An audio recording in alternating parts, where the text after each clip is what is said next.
Okay, so now I'm going to show you how to find new start locations. So first thing you want to do is go to your user interface and hit the reset button up here and home. And let the machine home itself. And actually, while it's homing itself, you could go to your user interface and you could go to feed rate and select a feed rate of 2000. If something's in there, go ahead and push the clear button and then do 2000. For a distance, let's do a distance of 50. Now I'm going to use this X minus button, and when I push that X minus, it's going to bring out the nozzle a little bit. And if I hit this Y minus button, it's now going to bring my tray out a little bit. What we want to do is move the tray all the way until the nozzle's over the far back right bottle. And as we get closer here, I'm going to drop my distance down. The reason why, if I had a big distance in here and I hit this Y minus button, what's going to happen is the machine's going to error out because it doesn't want you hitting the end of the machine here. So basically, my distance was too high and it would have hit it, so it says alarm 2, reset to continue. So basically, we're going to have to reset all that because my distance was too high and we would have damaged the machine.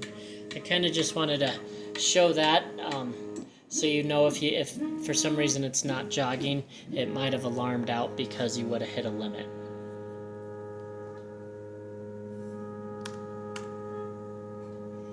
Alright, so just to recap, we're going to kind of do this again now. So I'm going to go ahead and use that X minus and push that again.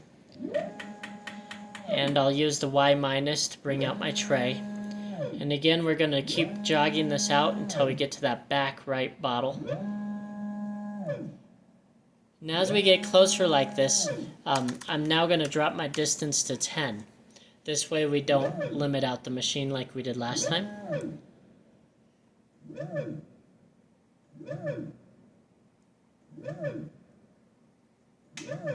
Okay, now if you have a manual nozzle system, you could go ahead and use the jog knob up here to bring your nozzle down. Ours is automatic, so I got to use feed rate and distance. Make sure your distance is small here. I'm going to go ahead and use the Z minus just to bring the nozzle down to where I want it. And now that I'm getting a little closer on this distance, I'm going to put my distance to 1 and keep jogging until I get right over that bottle. And then I'm also going to set my height.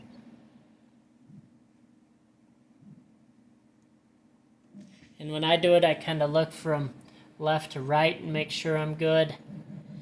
And look straight on, make sure you're good. That's where I want it. Now, that's where we want it. And basically, for this program, we're using a G55 as our start location. And each tray usually has its own start location. Some people do just rewrite these every time they run their machine. So I'm going to go to this configure start location, select 2 or G55 there, and I'm going to go ahead and hit set.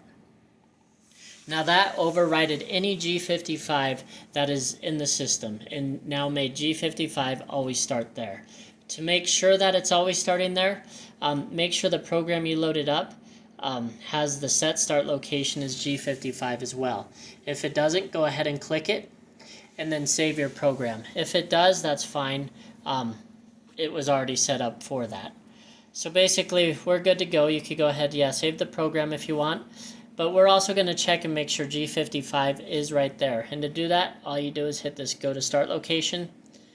And the machine shouldn't move, which it didn't move, which means G55 is set for right here. So that's basically it for finding your tray positions. In the next video, I'll show you how to set your nozzle down locations.